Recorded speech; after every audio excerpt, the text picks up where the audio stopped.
ஒரு பெரிய அரசன் இந்த உலகம் பூராவையும் ஆண்டுகிட்டு இருந்தான். ரொம்ப காலம் அப்படி அரசாட்சி பண்ணிக்கிட்டு இருந்தான். திடீர்னு அவனுக்கும் சில எதிரிகள் முளைச்சாங்க. அவங்கெல்லாம் ஒன்று சேர்ந்து இவனை தோற்கடிச்சுட்டாங்க. தோற்று போனதும் இவனுக்கு பயம் வந்துட்டுது, எங்கே எதிரிகள் நம்ம கொண்டுடுவாங்களோ அப்படின்னு. வெளியில் வந்தால் தனக்கு ஆபத்துன்னு பயந்துக்கிட்டு யாருக்கும் தெரியாமல் ஒரு குகைக்குள்ளே போய் பதுங்கி கிடக்கிறான். நிலைமையை பாருங்கள். முதல் நாள் அரண்மனையில் அதிகாரம் பண்ணிக்கிட்டு இருந்தவன் மறுநாள் குகையில் பயந்து போய் பதுங்கி கிடக்கிறான். ராத்திரி நேரம் வந்தது, பசி வயத்தை கிள்ளுது, பிச்சை எடுத்து சாப்பிட வேண்டிய நிலைமை. பிச்சை எடுக்கிறதுக்கு பாத்திரம் வேணுமே, என்ன பண்ணுறது அப்படின்னு அங்கேயும் இங்கேயும் பார்க்குறான். ஒரு மூலையில் யாரோ விட்டுட்டு போன ஒரு ஓடு கிடக்குது. அதை எடுத்துக்கிட்டு புறப்பட்டான். இருட்டில் வழி புரியல. ஏதோ ஒரு யூகத்தில் காலை மெதுவாக எடுத்து வச்சு நடந்து போய்கிட்டு இருக்கிறான். வழியில் ஒரு கருப்பு நாய் படுத்து கிடந்தது. இருட்டில் அவன் இது கண்ணுக்கு சரியாக தெரியல. அவனுக்கு தவறி போய் காலை வச்சுட்டான் அது மேலே. நாய் சும்மா இருக்குமா, வள்ளுன்னு விழுந்து கடிச்சு விட்டுது. காலை பார்க்குறான், காலத்தையும் நினச்சி பார்க்குறான். அரண்மனையில் வீரக்கழல் அணிந்த காலை உடைய மன்னா அப்படின்னு புகழ்வாங்களே புலவர்கள்லாம். ஆனால் அது இன்னைக்கு நாய் கடித்த காலம் ஆயிட்டுதே அப்படின்னு நினைக்கிறான். அது மட்டும் இல்லை, முன்னாடியெல்லாம் பொற்கிண்ணங்களில் தான் அவன் சாப்பிடுவான். ஆனால் இப்போது உடஞ்சி போன ஓட்டு, அது ஓட்டை கையில் வச்சுக்கிட்டு நிற்கிறான். அதில் யாராவது சாப்பாடு போடுவாங்களான்னு. முன்னாடியெல்லாம் நிறைய பேர் அரண்மனைக்கு வருவாங்க. அரசருக்கு காணிக்கைன்னு சொல்லி இவன் காலடியில் கொண்டாந்து கொட்டுவாங்க. அப்போலாம் இவன் அந்த ஜனங்களுடைய முகத்தை திரும்பி கூட பார்க்கறதில்ல, ரொம்ப கர்வமாக உட்காந்துருப்பான். அதே ஆள் இன்றைக்கி எல்லார் கண்ணுலையும் படுறது மாதிரி பிச்சை எடுத்துக்கிட்டு இருக்கிறான். அப்போலாம் காணிக்கைகளை தன்னுடைய கையால் வாங்கிறது தனக்கு கௌரவ குறைச்சல்னு நினச்சி தன்னுடைய வேலைக்காரங்களை விட்டு தான் அதை வாங்க சொல்லுவான். இப்போ பார்த்தீங்கன்னா அவனே தன் கையாலேயே பிச்சை வாங்குறான். நினச்சி பாருங்கள். அந்த மனுஷன் நாள் அரசன், மறுநாள் பிச்சைக்காரன். எவ்வளோ வித்தியாசம். செல்வம் தான் இப்படி ஒரு வித்தியாசம் ஏற்படுறதுக்கு காரணம். அப்படிப்பட்ட செல்வம் வாழ்க்கையை நடத்துறதுக்கு நமக்கு தேவைதான். ஆனால் அதையே நாம் அடைய வேண்டிய பயனாக நினைக்கிறோம் பாருங்க, அதுதான் வேடிக்கை. இதை நம்மாழ்வார் அழகாக ஒரு பாசுரத்தில் சொல்கிறார்.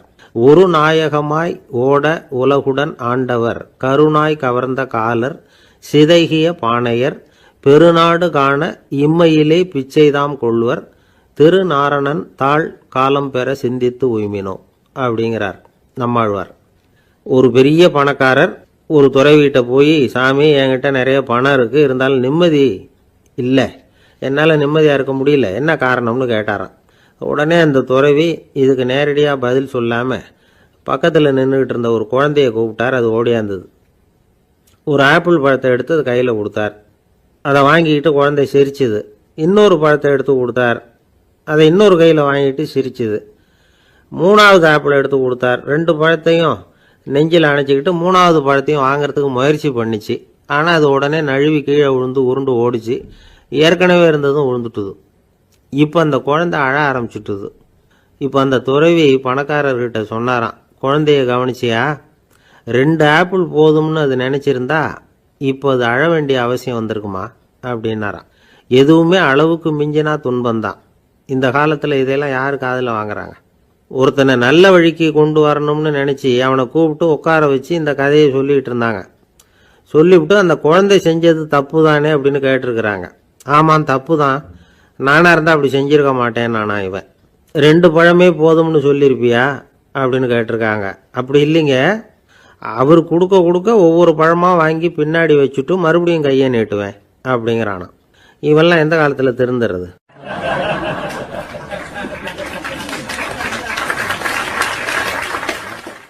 ஒரு பெரிய தத்துவ சிந்தனையாளர் இருந்தார், சுவாங்சு அப்படின்னு பேர். அவருடைய மனைவி ஒரு நாள் திடீர்னு காலமாயிட்டாங்க. ஐயோ பாவம், அவர் ரொம்ப வருத்தப்படுவார், போய் ஆறுதலாக 4 வார்த்தை பேசிவிட்டு வரலாம் அப்படின்னு நினச்சிக்கிட்டு நிறைய பேர் அவரை தேடிட்டு வந்தாங்களாம்.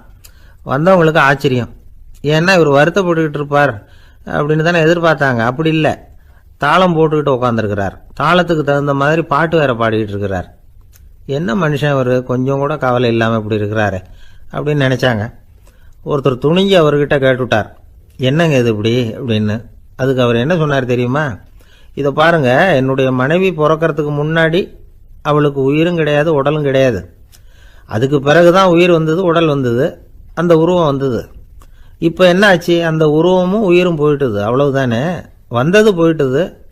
இளவேனில் காலம், இலையுதிர் காலம், பனிக்காலம், இப்படி பருவங்கள் மாறி மாறி வருது இல்லையா? அது மாதிரி பிறப்பும் இறப்பும் மாறி மாறி வருது. இது இயற்கை. இதுக்காக அழுதா அது எப்படி அப்படின்னாராம். ஞான தெளிவு அடைஞ்சவங்களுக்கு எல்லாமே சுகம்தான். திருவள்ளுவரும் அதை தான் சொல்றார். உறங்குவது போலும் சாக்காடு, உறங்கி விழிப்பது போலும் பிறப்பு. தூங்கிறதுக்கெல்லாம் நாம் வருத்தப்பட்டுக்கிட்ட இருக்கிறோமா? இன்னைக்கு தூங்க வேண்டியிருக்குதே, இன்னும் கொஞ்சம் நேரத்தில் நான் தூங்க வேண்டியிருக்கு அப்படின்னு சொல்லி யாராவது அழுதுகிட்டு இருப்பாங்களா? அதனால் இந்த உலக வாழ்க்கையினுடைய இயல்பை யதார்த்தத்தை நாம் தெளிவாக புரிஞ்சுக்கணும். அப்படி புரிஞ்சுக்கிட்டா நாம் கவலை இல்லாமல் வாழ முடியும். ஒரு வயசான தாத்தா பாட்டி 60 வருஷத்துக்கு முன்னாடி அவங்களுக்கு கல்யாணம் ஆச்சு. ஒன்றாவே வாழ்ந்தாங்க, ஒன்றாவே இறந்து போனாங்க. இப்போ அவங்க 2 பேரும் சொர்க்கத்துக்கு போய் சேர்ந்தாங்க. அங்கே எல்லா வசதியும் இருந்தது. ஒரு பெரிய பங்களாவே இவங்களுக்கு ஒதுக்கி கொடுத்தாங்களாம். இதுக்கு எவ்வளவு வாடகைன்னு கேட்டார் தாத்தா. வாடகையெல்லாம் கிடையாது, இலவசம் அப்படின்னார் அங்கே இருந்தவர். அந்த வீட்டுக்கு பின்னாடி ஒரு பெரிய புல்வெளி இருந்தது. இதில் விளையாட ஏதாவது கட்டணம் உண்டான்னு கேட்டிருக்கார் தாத்தா. அதெல்லாம் ஒன்றும் கிடையாது, பணம்லாம் கட்ட வேண்டியதில்லை அப்படின்னார் அவர். பக்கத்தில் ஹோட்டல் மாதிரி ஒரு பெரிய கட்டடம், உள்ள சாப்பாட்டு மேஜைகள், அது மேலே விதவிதமான பலகாரங்கள். சாப்பாட்டுக்கெல்லாம் எவ்வளவு அப்படின்னு விசாரிச்சாராம் தாத்தா. அதுதான் சொன்னேனே, இங்கே எல்லாமே இலவசம்தான். எது வேணும்னாலும் சாப்பிட்லாம், எவ்வளவு வேணும்னாலும் சாப்பிட்லாம் அப்படின்னாரா. நீங்கள் சொல்கிறீங்க அப்படி, ஆனால் நான் சர்க்கரை சேர்த்துக்கக்கூடாது, உப்பு சேர்த்துக்கக்கூடாது, பாட்டி கையால் எப்பவும் பத்திய சாப்பாடு தான் அப்படின்னாராம் தாத்தா. இதை பாருங்கள், இங்கே உங்களுக்கு அந்த கவலையும் வேண்டியதில்லை. இங்கே நீங்கள் ஸ்வீட்டு சாப்பிட்லாம், காரம் சாப்பிட்லாம், உங்களுக்கு எந்த நோயும் வராது அப்படின்னாராம் அங்கே சொர்க்கத்தில் இருந்தவர். இதை கேட்ட உடனே அந்த தாத்தா பக்கத்தில் நின்ன பாட்டியை பார்த்து கத்தினாராம். அடி பாவி, எல்லாத்தையும் கெடுத்துட்டியே, நீ எனக்கு பத்திய சாப்பாடு போடாமல் கண்டதை திங்க விட்டுருந்தா 10 வருஷத்துக்கு முன்னாடியே நான் இங்கே சேர்ந்துருப்பேனே அப்படின்னாராம்.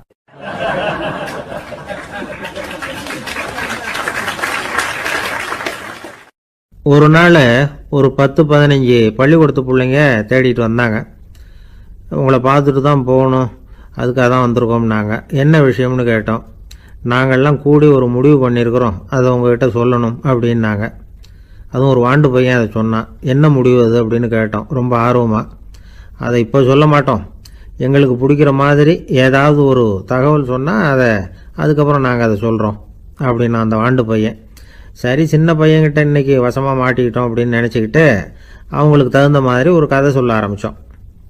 அது என்ன கதைன்னா, ஒரு பெரிய காடு, அதில் பலவிதமான மிருகங்கள். அந்த காட்டுக்கு ஒரு சிங்கம் தான் ராஜா. எப்பவும் காட்டுக்கு அது தானே ராஜா. ஒரு பெரிய யானைக்கு இது பொறுக்கலை. என்ன இது, எப்போ பார்த்தாலும் இங்கே சிங்கத்துக்கே ராஜா பதவி கிடைக்குது, நான்லாம் எவ்வளவு பலசாலியாக இருக்கிறேன், அப்படி இருந்தும் எனக்கு அந்த பதவி கிடைக்கலையே அப்படின்னு தனக்குள்ளே பொறுமிக்கிட்டே இருந்தது. ராஜா பதவியை நினச்சி ரொம்ப ஏக்கம், அதுக்கு பதவி மோகம். இந்த சமயம் பார்த்து ஒரு குள்ள நரி கூட்டம் அதை தேடிட்டு வந்தது. ஐயா பெரியவங்களே, நீங்கள் இந்த காட்டுக்கு ராஜாவாக இருக்க ஆசைப்படுறீங்க, அதில் ஒன்றும் தப்பு இல்லை. ஆனால் அதுக்கு முன்னாடி நீங்கள் எங்கள் கூட்டத்துக்கு கொஞ்ச நாள் தலைவராக இருங்க, அதாவது ராஜாவாக இருங்களேன், உங்களுக்கும் ஒரு ட்ரைனிங் கிடைச்சது மாதிரி இருக்கும் அப்படின்னு சொல்லியிருக்குது இந்த கூட்டம், குள்ளநெறி கூட்டம். இதை கேட்ட உடனே யானைக்கு ரொம்ப சந்தோஷம் தாங்கலை. அதுதான் எப்போன்னு பதவிக்காக காத்துக்கிட்டு இருக்குதே. இருந்தாலும் கொஞ்சம் பிகுவோட, சரி நீங்கள்லாம் இவ்வளோ தூரம் என்னை தேடிட்டு கேட்கறதுனால மறுக்க முடியல அப்படின்னு ரொம்ப ஏதோ அவளுக்கு சிரமப்பட்டு ஒத்துக்கிறது மாதிரி ஒத்துக்கிட்டது. ஏதோ உங்கள் ஆசைக்கு கட்டுப்படுறேன், கொஞ்ச நாள் உங்கள் கூட்டத்துக்கு ராஜாவாக இருக்கிறதுக்கு சம்மதிக்கிறேன் அப்படின்னுது. உடனே அந்த யானை ராஜ நட போட ஆரம்பிச்சிட்டுது. யானை சாதாரணமாக நடந்தாவே எப்படி இருக்குங்கிறது நமக்கு தெரியும். அதுவே ராஜ நட நடந்தால் எப்படி இருக்கும் கற்பனை பண்ணி பாருங்கள். யானை முன்னாடி கம்பீரமாக போய்கிட்டு இருக்குது, தலைவர் இல்லையா, அதனால் குள்ள நரிகள்லாம் ரொம்ப அடக்கமாக அது பின்னாடி அணிவகுத்து போயிட்டு இருக்குது. ராஜா வாழ்க, மன்னர் வாழ்க அப்படின்னு கோஷம் வேற. யானைக்கு தலைகால புரியல, அவ்வளவு சந்தோஷம். அந்த யானைக்கு செருக்கு, ஆணவம் எல்லாம் ஏற்பட்டு போச்சு. அதுக்கப்புறம் அது தரையை பார்க்குமா, நிமிர்ந்து நடக்க ஆரம்பிச்சுட்டுது. தரையை பார்க்குறதே இல்லை. அப்படி போயிட்டு இருக்கிறப்போ ஒரு சதுப்பு நிலத்தில் திடீர்னு காலை வச்சுட்டுது. அவ்வளோதான், கால் உள்ளே போட்டுது. இன்னொரு காலை எடுத்து வச்சுது, அதுவும் உள்ளே போட்டுது. அந்த 2 காலையும் எடுக்கிறதுக்காக அடுத்த 2 காலையும் அழுத்திச்சு, அதுவும் உள்ளே போக ஆரம்பிச்சுட்டுது. இப்போ 4 காலம் வசமாக சேத்துல அழுந்தி போச்சு, எடுக்க முடியல. குள்ள நரிகள்லாம் அதை சுற்றி சுற்றி வந்தது. சிலது சுற்றி நின்று டான்ஸ் ஆட ஆரம்பிச்சுட்டுது யானையை பார்த்துட்டு. இதை யானை பார்த்தது. என்ன இது தலைவர், நான் தவிச்சுக்கிட்டு இருக்கிறேன், தொண்டர்கள்லாம் சுற்றி நின்று வேடிக்கை பார்த்துக்கிட்டு இருக்கிறீங்க, டான்ஸ் ஆடுறீங்க அப்படின்னு கேட்டுதான். தொண்டர்களே, தலைவர் நான் தவிச்சுக்கிட்டு இருக்கிறது உங்களுக்கு தெரியலையா? இப்போ உடனே உங்கள் தலைவரை காப்பாற்ற வேண்டியது உங்கள் கடமை இல்லையா அப்படின்னு கத்துச்சான் அந்த யானை. குள்ள நரிகளில் ஒன்று முன்னாடி வந்து நின்று அந்த யானையை பார்த்து தான், தலைவரே, எங்களுக்கு ரொம்ப நாளாக ஒரு ஆசை, அந்த ஆசையை நிறைவேற்றிக்கிறதுக்காகத்தான் உங்களை எங்கள் தலைவராக ஏற்றுக்கிறோம்னு சொன்னோம் அப்படின்னு தான். என்ன ஆசைன்னு கேட்டிருக்கு யானை. யானை கறி சாப்பிட்டு பார்க்கணுங்கிறது எங்களுக்கு ரொம்ப நாளாக ஆசை, அது இன்னைக்கு தான் நிறைவேற போகுது அப்படின்னு தான் அந்த நரி. இதை கேட்ட உடனே அந்த யானை அப்படியே மூர்ச்சி ஆகிட்டு தான். நரிகள்லாம் அது மேலே ஏறி குதற ஆரம்பிச்சுட்டு தான். பதவி மேலே இருந்த பேராசை அந்த பலசாலியான யானையையே மாட்டி விட்டுட்டுது பார்த்தீங்களா அப்படின்னு சொல்லி முடித்தோம் இந்த கதையை அந்த சின்ன பிள்ளைங்க கிட்ட. சரிங்க, இப்போ நாங்கள் உங்களை தேடி வந்த விஷயம் என்னங்கிறத சொல்லவா அப்படின்னா ஒரு வாண்டு பையன். சீக்கிரம் சொல்லு தம்பி, சஸ்பென்ஸ் தாங்கலை அப்படின்னோம். அவன் மெதுவா எங்களை பார்த்து சொல்கிறான், எங்களுக்கு கொஞ்ச நாள் நீங்கள் தலைவராக இருந்தால் தேவலை அப்படின்னா.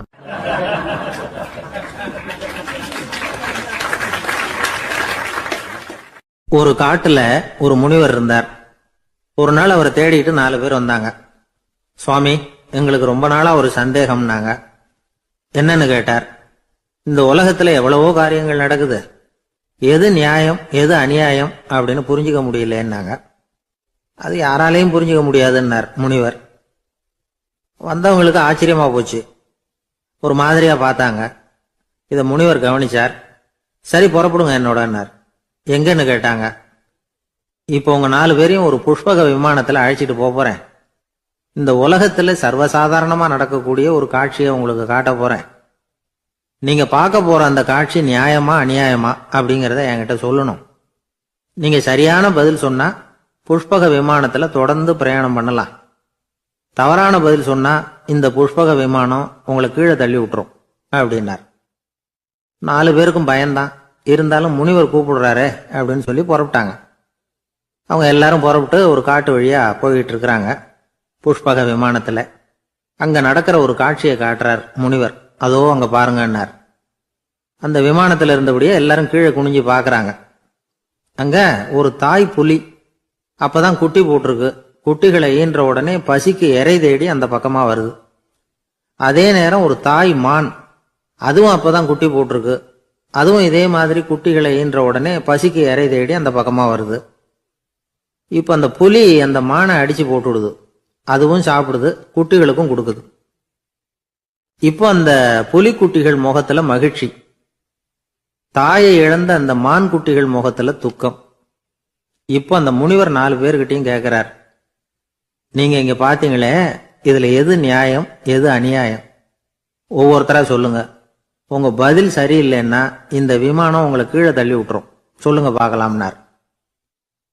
முதல்ல ஒருத்தன் சொன்னான், அந்த புலி செஞ்சது சரிதாங்க, அது பசிக்கு அதுதான் ஆகாரம், தன்னுடைய பசிக்கு தானே இறை தேடிக்கிட்டுது, அதுல என்ன தப்பு, அவ்வளவுதான், அதனால புலி செஞ்சது நியாயம்தான் அப்படின்னா. அவ்வளவுதான், அந்த விமானம் அவனை அப்படியே கீழே தள்ளி விட்டுட்டுது. அதனால அவன் கொடுத்த பதில் சரியில்லை அப்படிங்கிறது புரிஞ்சு போச்சு. இப்ப 2வது ஆள் சொன்னான், புலி செஞ்சது பாவம், அந்த தாய்மான் என்ன தப்பு பண்ணிச்சு, இப்ப அந்த குட்டிகளுக்கு யாரு ஆதரவு, அதனால புலி செஞ்சது அநியாயம் அப்படின்னா. அவ்வளவுதான், அவனையும் கீழே தள்ளி விட்டுடுது அந்த விமானம். இந்த பதிலும் சரியில்லை அப்படின்னு ஆயிட்டுது. இப்போ 3வது ஆள் வந்தான். முதல்ல 2 பேர் கீழே விழுந்ததை பார்த்துக்கிட்டு இருந்தான். அதனால அவன் சொன்னான், ரெண்டுமே நியாயம்தாங்க, புலி இறை தேடினதும் இயற்கை, அதுக்கு மான் இறையானதும் இயற்கை, அதனால இதுல ஒன்றும் தப்பு இல்லைன்னா. அவ்வளவுதான், அவனையும் அந்த விமானம் கீழே பிடிச்சி தள்ளி விட்டுது. இப்ப 4வது ஆள் வந்தான். முனிவர் கேட்டார், நீயாவது சொல்லுப்பா, இந்த செயல்ல எது நியாயம்னார். அவன் தெளிவா பதில் சொன்னான். அதாவது என்ன சொன்னான்னா, எனக்கு தெரியல அப்படின்னா. அவனை விமானம் கீழே தள்ளல, சௌரியமா அழைச்சிட்டு போட்டுது. இவனும் பிரயாணம் சௌக்கியமா பண்ணானான். ஆக இதுதான் சரியான பதில்ங்கிறத முனிவர் உணர்த்தினார்.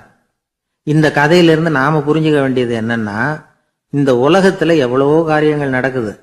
அதெல்லாம் ஏன் அப்படி நடக்குதுங்கிறதுக்கு எப்பேற்பட்ட பண்டிதராலும் பதில் சொல்ல முடியாது. தெரியாததை தெரியாதுன்னு ஒத்துக்கிட்டா வாழ்க்கை பிரயாணம் சுகமா இருக்கும். அதனால தேவையில்லாத விஷயங்களை புரிஞ்சுக்கிறதுக்கு நேரத்தை செலவு பண்ணிட்டு இருக்கக்கூடாது. வாழ்க்கையை குழப்பிக்க கூடாது. வாழ்க்கைக்கு தேவையானது என்னவோ அதை மட்டும் புரிஞ்சுக்கிட்டா போதும். இந்த காலத்து ஆள் ஒருத்தன் ஒரு பெரியவரை தேடி வந்தான். ஐயா, ஒரு சந்தேகம்னா. என்ன உன்னுடைய சந்தேகம்னார். பகுத்தறிவுன்னா என்ன, விதின்னா என்ன அப்படின்னு கேட்டான். இதுக்கு அவரு, இப்போ உன்னுடைய வலது காலை தூக்குன்னார். தூக்கணான். சரி, இப்போ உன்னுடைய வலது காலை கீழே இறக்காம உன்னுடைய இடது காலையும் தூக்குன்னார். தூக்கணான். பொத்துன்னு கீழே விழுந்துட்டான். பெரியவர் சொன்னார், உன்னால ஒரு காலை தூக்க முடிஞ்சுது, அதுதான் பகுத்தறிவு. 2 கால்களையும் ஒரே சமயத்துல தூக்குனா அடிபடும், அப்படிங்கிறது தான் விதி அப்படின்னு விளக்கம் கொடுத்தார். இவன் தன்னுடைய விதியை நொந்துகிட்டே இடுப்பை பிடிச்சுக்கிட்டு அங்கிருந்து நடந்து போயிட்டான்.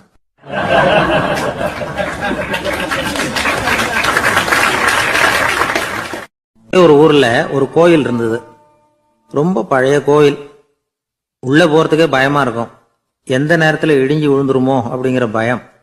அப்படி இருந்ததுனால யாரும் துணிஞ்சு சாமி கும்பிடுறதுக்கு அங்க போறதில்ல. கோயிலுக்கு வர்ற கூட்டம் கொஞ்சம் கொஞ்சமா குறைய ஆரம்பிச்சுட்டுது. கோயில் நிர்வாகிகள் எல்லாரும் கூடி உட்காந்து பேசினாங்க. என்ன பண்ணலாம்னு யோசனை பண்ணாங்க.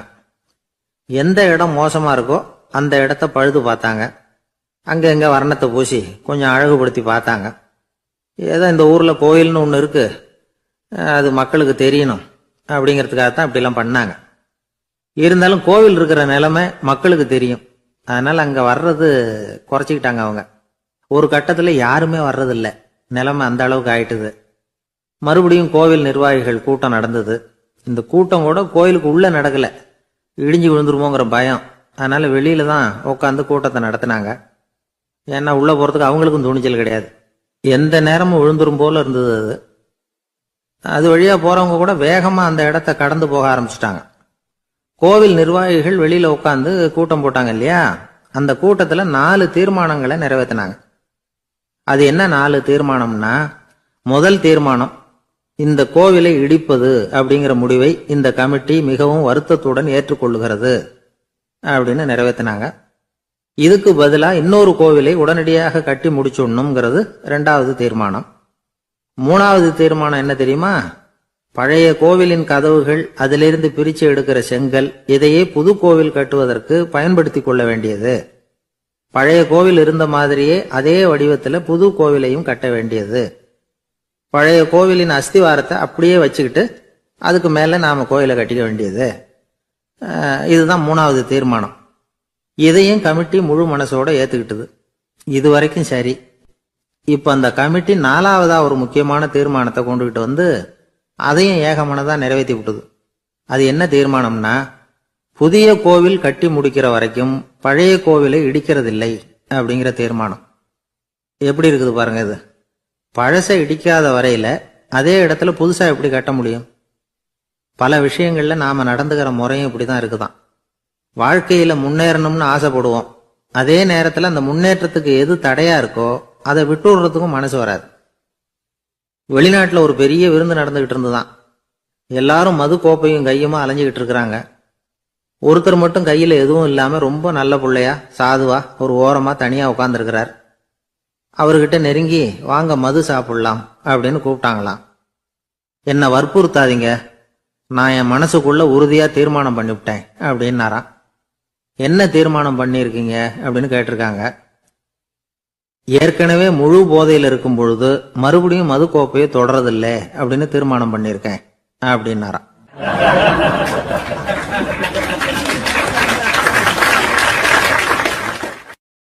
ஒரு ஊர்ல ஒரு பெரியவர் இருந்தார். ஒரு நாள் அவரை தேடி ஒருத்தர் வந்தார். ஐயா, நான் கடவுளை பரிபூர்ணமா நம்புறேன் அப்படின்னார். சரி, அந்த நம்பிக்கை உனக்கு எப்படி வந்ததுன்னு கேட்டார் இவர். அவர் சொல்ல ஆரம்பிச்சார். ஐயா, எனக்கு கல்யாணம் ஆகி 10 வருஷம் ஆச்சு. ஆனாலும் குழந்தை பாக்கியம் இல்லை. அதுக்கு என்ன காரணமா இருக்கும்னு நான் யோசனை பண்ணிட்டு இருந்தப்போ நண்பர் ஒருத்தர் ஒரு ஆலோசனை சொன்னார். உனக்கு மதப்பற்று இல்லை, எந்த கடவுளையுமே நம்ப மாட்டேங்கிற, அதுதான் காரணம். கடவுளை நம்பு, உனக்கு குழந்தை பாக்கியம் கிடைக்கும் அப்படின்னார். அவர் அப்படி சொன்னாரே தவிர எனக்கு சந்தேகம்தான். இருந்தாலும் அவர் சொன்னபடியும் நடந்துதான் பார்ப்போமே அப்படின்னு முடிவு பண்ணேன். கடவுளை நம்ப ஆரம்பிச்சேன். அந்த வருஷமே அழகான ஆண் குழந்தை பிறந்தது. எல்லாம் இறைவன் அருள் அப்படின்னார். இவர் இப்படி சொன்னதை கேட்டதும் அந்த பெரியவர் சொன்னார், நீ சொல்றதெல்லாம் சரிதான், இருந்தாலும் இந்த காலத்துல எந்த ஒரு காரியமா இருந்தாலும் அதை சோதனை செஞ்சு பார்த்துட்டு தான் ஒரு முடிவுக்கு வந்து சேர முடியும். அறிவுபூர்வமான முடிவு அதுவாக தான் இருக்கும். அறிவியல் சோதனைகள் அப்படித்தான். ஒரு குறிப்பிட்ட விஷயத்தை பத்தி எத்தனை தடவை சோதனை பண்ணாலும் ஒரே முடிவு தான் கிடைக்கணும். அதுதான் சரியா இருக்கும். அதனால இப்ப மறுபடியும் ஒரு சோதனைன்னார். என்ன செய்யணும் அப்படின்னு கேட்டார் இவர். கடவுள்கிட்ட ஒரு பெண் குழந்தை வேணும்னு கேளு. முதல்ல ஆண் குழந்தைய கொடுத்தது மாதிரியே இப்போ ஒரு பெண் குழந்தையையும் கொடுக்கறாரா பார்க்கலாம் அப்படின்னார். சரின்னு சொல்லி இவர் அதே மாதிரி முயற்சி பண்ணினார். அதுக்கப்புறம் அவரு இந்த பெரியவர்கிட்ட வரவே இல்லை. கொஞ்ச காலம் கழிச்சு இவரே அவரை தேடிக்கிட்டு போய் கதவை தட்டினார். அவர் கதவை திறந்தார். என்ன ஆச்சு, கடவுள் கண் திறந்தாரா அப்படின்னு கேட்டார். அவரு, அந்த சமாச்சாரம்லாம் நமக்கு வேணாம் சார். முதல் தடவை அது ஏதோ தற்செயலா ஏற்பட்ட ஒரு சாதகம். இப்போ நீங்க 2வது தடவை சொன்ன பிறகு தினமும் கடவுளை வேண்டிக்கிட்டு தான் இருக்கிறேன், ஒன்றும் நடக்கல அப்படின்னார் ரொம்ப விரக்தியா. ஒரே ஒரு தோல்வியில உங்க நம்பிக்கையெல்லாம் பறந்து போயிடுது பாத்தீங்களா அப்படின்னார் அந்த பெரியவர்.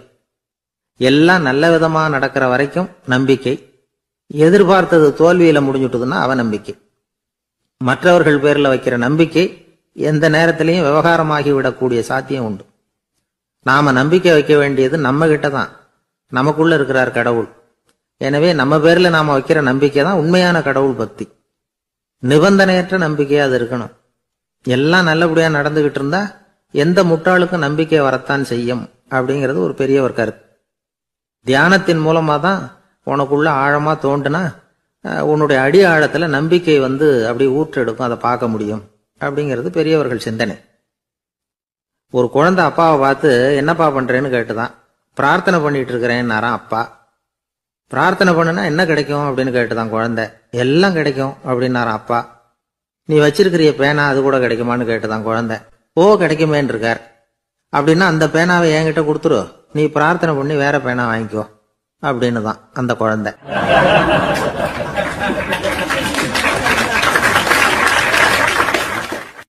ஒரு ஊர்ல ஒரு குரு இருந்தார், ஜென் குரு. அவரை தேடிட்டு ஒரு மன்னர் வந்தார். வந்தவர் ஜப்பான் மன்னர். தோட்டக்கலையை பத்தி தெரிஞ்சுட்டு போறதுக்காக அவர் வந்தார்.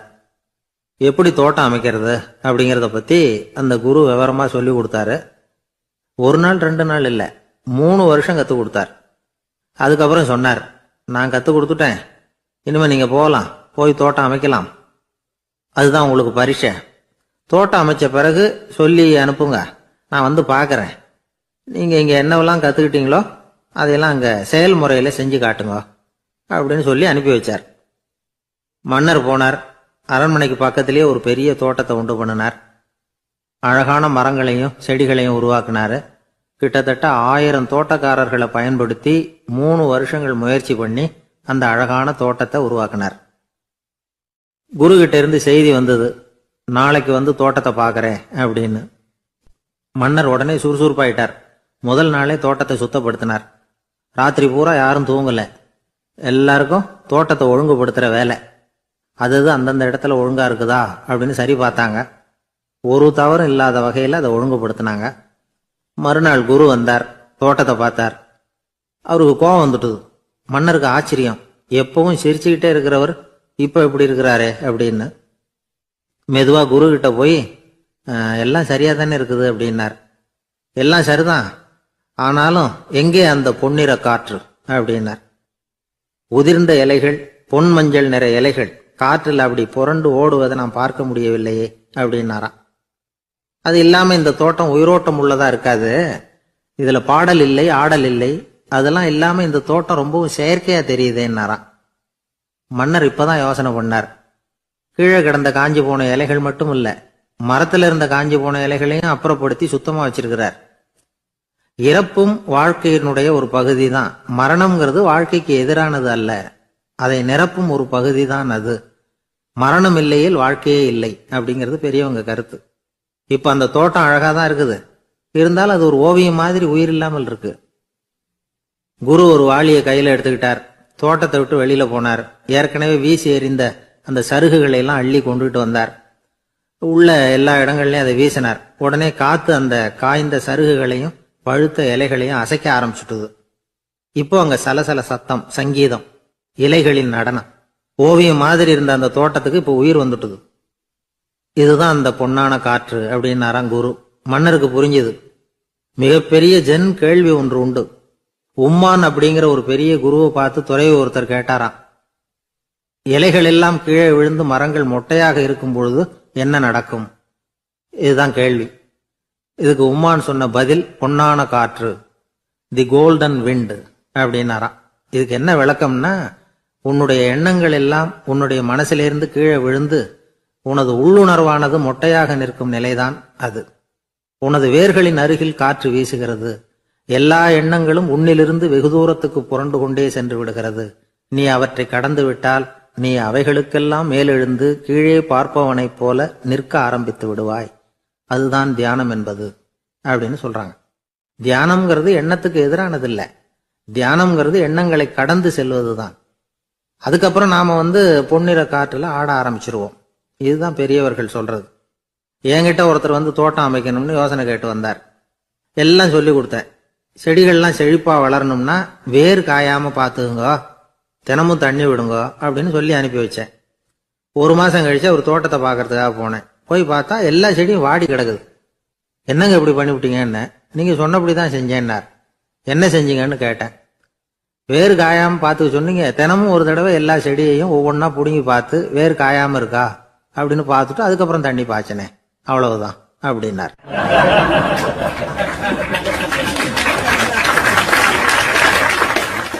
ஒரு வயசான பாட்டியின் தாத்தாவும் ஒரு பூங்காவில் உட்காந்து பேசிக்கிட்டு இருக்கிறாங்க. அவங்களுக்கு கல்யாணம் ஆகி 53 வருஷம் ஆச்சு. பிள்ளைங்கள்லாம் படிச்சு பெரிய பெரிய வேலையில இருக்கிறாங்க. பேரன் பேத்திகளும் நல்ல நிலைமையில இருக்கிறாங்க. இந்த தாத்தாவும் பாட்டியும் சிரிச்சு பேசிக்கிட்டு இருந்ததை ஒரு பெரியவர் பார்த்தார். அவருக்கு ஆச்சரியமா இருந்தது. இந்த வயசுலயும் இவ்வளவு அந்யோன்யமா இவங்க பேசிக்கிட்டு இருக்கிறாங்களே அப்படின்னு நினைச்சார். சரி, நேரிலேயே கேட்டுருவோமே அப்படின்னு நினைச்சுக்கிட்டு கிட்ட போனார். உங்க மன வாழ்க்கையின் வெற்றிக்கான ரகசியம் என்ன அப்படின்னு கேட்டார். இதை கேட்டதும் அந்த தாத்தா சிரிச்சுக்கிட்டே பாட்டியை பார்த்தாராம். அதுக்கப்புறம் சொன்னாராம், நான் இந்த அம்மாவை கல்யாணம் பண்ணிட்டதுக்கும் எங்களுடைய இல்வாழ்க்கை இவ்வளவு நாளா பலம் குறையாம மகிழ்ச்சியா இருக்கிறதுக்கும் காரணம் ஒண்ணுதான். அது என்ன காரணம்னா, எங்களுக்கு இடையில பொதுவா நிறைய குறைகள் உண்டு, அதுதான் காரணம் அப்படின்னாராம். அவர் சொல்றது சரிதான் அப்படிங்கிறது மாதிரியே அந்த பாட்டியும் அவரை நிமிர்ந்து பார்த்தாங்களாம். இந்த பெரியவர் மறுபடியும் அந்த பாட்டியை பார்த்து அதே கேள்வியை கேட்டிருக்கார். உங்களுடைய நீண்டகால மன வாழ்க்கைக்கு கிடைச்ச வெற்றி எதனாலேன்னு சொல்ல முடியுமா அப்படின்னு கேட்டாராம். அவங்களும் சிரிச்சுக்கிட்டே பதில் சொன்னாங்களாம். என்ன பதில் தெரியுமா? சில பேரை நாம குறிப்பிட்ட பண்புகளுக்காக நேசிக்கிறோம், வேற சிலரை நாம அந்த பண்புகள் இல்லாத குறைகளுக்காகவே விரும்பி பழகிறோம் இல்லையா அப்படின்னு கேட்டுட்டு தலையை குனிஞ்சுக்கிட்டாங்களாம் அந்த பாட்டியம்மா. அவங்க அப்படி சொன்னதை கேட்டதும் இவருக்கு புதுசா ஞானம் பிறந்தது மாதிரி இருந்துதான். இதுதான் மனம் நிறைந்த மன வாழ்க்கை அப்படிங்கிறார் சுவாமி சின்மயானந்தர். பண்புகளை எப்படி நேசிக்க முடியுதோ அதே மாதிரி பண்புகள் இல்லாத குறைகளையும் நேசிக்க முடியும். மனசுதான் காரணம். ஒரு மேல்நாட்டு தம்பதி, அவங்களும் தாத்தா பாட்டி தான். அவங்க 2 பேரும் ஒரு பூங்காவில் உட்காந்து சிரிச்சு பேசிக்கிட்டு இருக்கிறாங்க. அதை ஒருத்தர் பார்த்தார். அவருக்கு ஆச்சரியம். இவ்வளவு காலம் ஆகி இந்த வயசுலயும் இப்படி அன்பா பேசிக்கிட்டு இருக்கிறாங்களே அப்படிங்கிற ஆச்சரியம். கிட்ட நெருங்கி போனாரு. கேட்டார், ஏன் தாத்தா உங்களுக்கு கல்யாணம் ஆகி எவ்வளவு வருஷம் ஆச்சுன்னார். 55 வருஷம் ஆச்சுன்னாராம் அவரு. இன்னமும் இவ்வளவு சந்தோஷமா இருக்கிறீங்களே, அதுக்கு என்ன காரணம்னு கேட்டிருக்கார். அதுக்கு என்ன காரணம்னா, இதுவரைக்கும் எங்களுக்குள்ள சண்டையே வந்ததில்லை அப்படின்னாராம். அது எப்படி முடியும்னு கேட்டிருக்கார் இவர் ஆச்சரியமா. அந்த தாத்தா சொல்ல ஆரம்பிச்சாராம், பாருப்பா, எங்களுக்கு கல்யாணம் ஆன புதுசுல நானும் என்னுடைய மனைவியும் ஒரு குதிரை மேல ஏறி ஒரு காட்டு வழியா போய்கிட்டு இருந்தோம். கொஞ்ச தூரம் போனதும் அந்த குதிரை எடக்கு பண்ணிச்சு. நான் உடனே கீழே இறங்கி அந்த குதிரையை பார்த்து, இது உனக்கு முதல் தடவை அப்படின்னு மிரட்டலா சொல்லிவிட்டு ஏறி உக்காந்தேன். மறுபடியும் போனோம். கொஞ்ச தூரம் குதிரை நல்லபடியா நடந்து போச்சு. மறுபடியும் எடக்கு பண்ண ஆரம்பிச்சுட்டுது. நான் கீழே இறங்கினேன். கையில் இருந்த சாட்டையால ஓங்கி ஒரு அடி கொடுத்தேன். இது உனக்கு 2வது தடவை அப்படின்னு சொல்லிவிட்டு ஏறி உக்காந்தேன். மறுபடியும் குதிரை கொஞ்சம் தூரம் நல்ல விதமா நடந்து போச்சு. அப்புறமும் இடக்கு பண்ண ஆரம்பிச்சுட்டுது. அந்த சமயத்துல ஒரு ஆற்று பாலத்தை கடந்து போய்கிட்டு இருக்கிறோம். நான் கீழே இறங்கினேன். என்னுடைய மனைவியையும் கீழே இறங்க சொன்னேன். அந்த குதிரையை பிடிச்சி அப்படியே ஆத்துல தள்ளி விட்டுட்டேன். தள்ளி விட்டுட்டு, இது உனக்கு கடைசி தடவை அப்படின்னு சொன்னேன். அதை பார்த்ததும் என் மனைவி பதறி போயிட்டாங்க. போய், ஐயோ பாவம், என்ன இப்படி பண்ணிவிட்டீங்க, உங்களுக்கு மனசுல கொஞ்சம் கூட இறக்கமே இல்லையா அப்படின்னாங்க. நான் மெதுவா இவங்க பக்கம் திரும்பி, இது உனக்கு முதல் தடவை அப்படின்னேன். அவ்வளவுதான், அன்னையிலேருந்து இன்னைய வரைக்கும் ஒரு நாள் கூட எங்களுக்குள்ள சண்டையே வந்ததில்லை அப்படின்னு விளக்கம் கொடுத்தார் அந்த தாத்தா.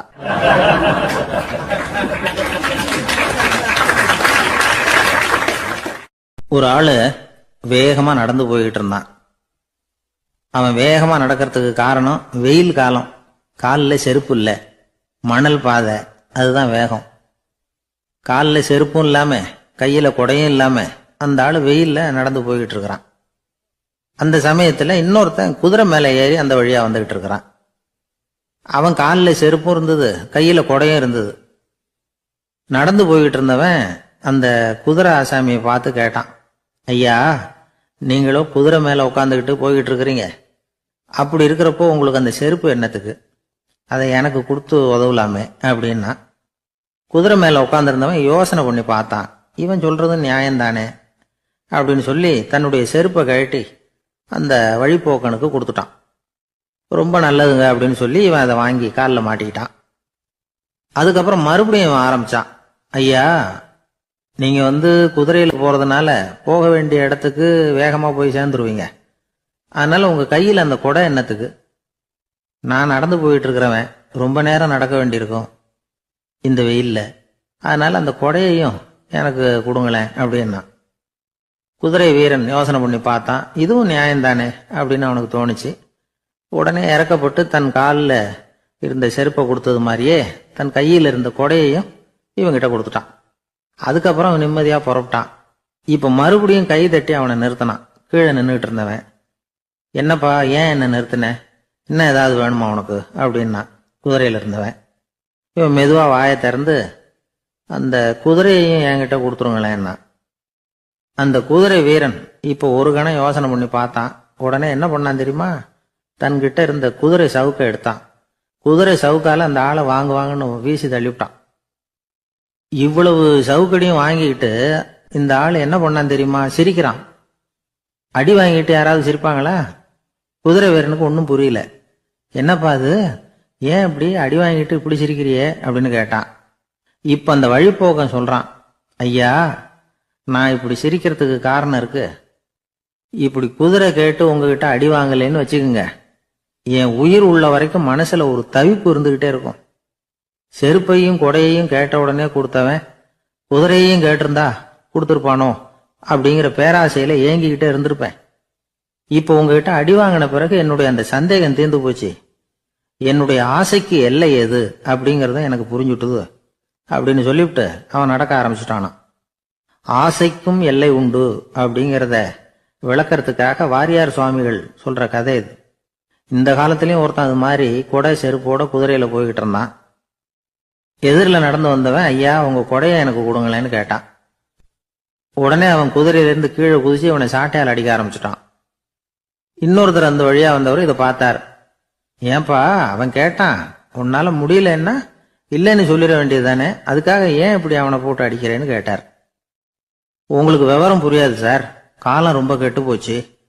கேட்டதை கொடுத்தேன்னு வச்சுக்கோங்க, இந்த குதிரையே என்னோடது, அவன் திருடிக்கிட்டு போறான் அப்படின்னு என் பேர்ல புகார் கொடுக்க ஆரம்பிச்சிருவான் சார் அப்படின்னா. அது எப்படி அவ்வளவு உறுதியா சொல்றேன்னு கேட்டார் அவரு. ஏற்கனவே அது மாதிரி ஒருத்தன் பேர்ல புகார் கொடுத்துட்டு தான் இந்த குதிரையை நான் தள்ளிட்டு வந்துகிட்டு இருக்கிறேன் அப்படின்னார்.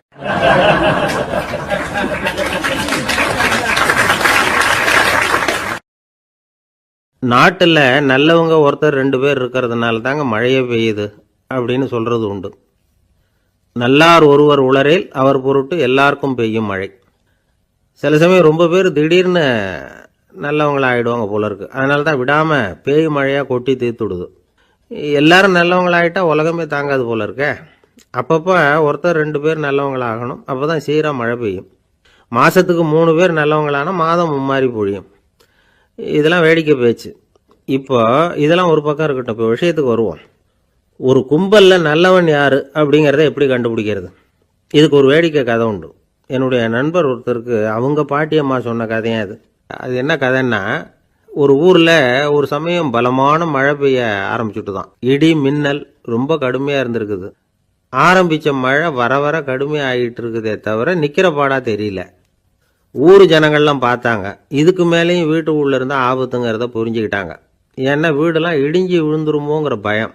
உடனே எல்லாரும் புறப்பட்டு ஊருக்கு பொதுவாக இருந்த ஒரு மண்டபத்தில் போய் தங்கிக்கிட்டாங்க. மின்னல் கடுமையாக இருந்தது. இடி எந்த நேரத்துலையும் விழலாம்ங்கிற நிலைமை. எப்போ விழலாம்னு பார்த்துக்கிட்டு இருக்குது. அந்த மண்டபத்தில் இருந்த ஜனங்கள் மனசுக்குள்ள ஒரு பயம். நம்ம கூட்டத்தில் யாராவது ஒரு கெட்டவன் பாவம் பண்ணவன் இருந்தால் கூட இடி இந்த மண்டபத்தில் விழுந்துரும், அது எல்லாருக்கும் ஆபத்து அப்படின்னு நினச்சாங்க. சரி, இதுக்கு என்ன பண்ணலாம் அப்படின்னு யோசனை பண்ணாங்க. அந்த கூட்டத்தில் ஒரு பெரியவர் இருந்தார். அவர் ஒரு யோசனை சொன்னார். இதை பாருங்க, அதுக்கு ஒரு வழி இருக்கு. அதோ எதிர்த்தாப்புல கொஞ்சம் தூரத்தில் ஒரு உயரமாக மரம் ஒன்று இருக்கு பாருங்க. பொதுவாக இடி சுலபமாக விழறது அது மாதிரி உயரமான மரத்தில் தான். நம்ம கூட்டத்தில் இருக்கிறவங்க எல்லாரும் ஒவ்வொருத்தராக போய் அந்த மரத்தை தொட்டு விட்டு திரும்பி வந்துடணும். நம்மள பாவம் பண்ணவன் யாரோ அவன் அந்த மரத்தை தொடுற சமயத்தில் இடி விழுந்துரும். அவன் மட்டும் போயிடுவான். மண்டபத்தில் இருக்கிற நாமெல்லாம் பொழைச்சிக்கலாம் அப்படின்னு ஐடியா கொடுத்தார் அந்த பெரியவர். இது நல்ல யோசனையாக பட்டது. எல்லாரும் ஒத்துக்கிட்டாங்க. ஒவ்வொருத்தராக போய் அந்த மரத்தை தொட்டு விட்டு திரும்பி வந்தாங்க. இடி எதுவும் விழலை. இன்னமும் பாவம் பண்ண ஆசாமி அதை போய் தொடலை போல இருக்கு அப்படின்னு நினச்சிக்கிட்டாங்க. ஒவ்வொருத்தராக போகிறாங்க. எல்லாரும் போய் தொட்டுவிட்டு வந்தாச்சு. இன்னும் ஒரே ஒரு ஆசாமி தான் பாக்கி. கடைசியாக இருந்த அந்த ஆள் பயந்துட்டான். இது வரைக்கும் இடி விழலைன்னா இப்போ என்ன அர்த்தம்? இப்போ நாம தான் பாக்கி, நாம தான் தப்பு பண்ண ஆள் போல இருக்கு அப்படின்னு நினச்சிட்டான். அதனால் துணிச்சலாக போய் தொடுறதுக்கு பயந்தான். தயங்கிக்கிட்டே இருந்தான். இருந்தாலும் மற்றவங்கள்லாம் சும்மா இருப்பாங்களா? கட்டாயப்படுத்தி கழுத்தை பிடிச்சி தள்ளாத குறையா அவனை தள்ளி விட்டாங்க. போய் தொட்டுட்டு வாடான்னு. அவன் நடுங்கிட்டே போய் அந்த மரத்தை தொட்டான். அதே வினாடி ஒரு பயங்கரமான மின்னல் இடி விழுந்துட்டுது. எங்கே விழுந்தது தெரியுமா? அந்த ஆள் மேலே இல்லை, மண்டபத்தில் விழுந்தது. மண்டபத்தில் இருந்தவங்க பூரா காலி. அந்த ஒரு ஆள் மட்டும் பொழைச்சிக்கிட்டான். இந்த ஒரு ஆளை காப்பாற்றுறதுக்காக தான் இடி மண்டபத்தில் விழாமல் இருந்திருக்குது. இதுதான் கதை. அதனால் நல்லவங்க எப்படியும் தப்பிச்சுக்குவாங்க அப்படிங்கிறது ஒரு நீதி. ஒருத்தன் அப்படி தான் தெருவில் நடந்து போய்கிட்டு இருந்தான். ரொம்ப நல்லவன். எதிரில் ஒருத்தன் சைக்கிளில் வந்துக்கிட்டு இருந்தான். அதில் மோதி இவன் கீழே விழுந்துட்டான். சைக்கிள்காரன் உடனே இறங்கி இவனை தூக்கி விட்டான். இவன் எழுந்திரிச்சு அவனை முறைச்சி பார்த்தான். அப்படி பார்க்காதீங்க சார், நீங்கள் ரொம்ப புண்ணியம் பண்ணியிருக்கீங்க, அதுதான் இப்போ சைக்கிளில் மோதிக்கிட்டீங்க அப்படின்றான். என்ன அப்படி சொல்கிறேன் நான்? இவன் 10 நிமிஷத்துக்கு முன்னாடி நான் லாரி ஓட்டிகிட்டு வந்தேன், அப்போ நீங்கள் எதிரில் வந்திருந்தீங்கன்னா என்ன ஆயிருக்கும் அப்படின்னானா அவன்.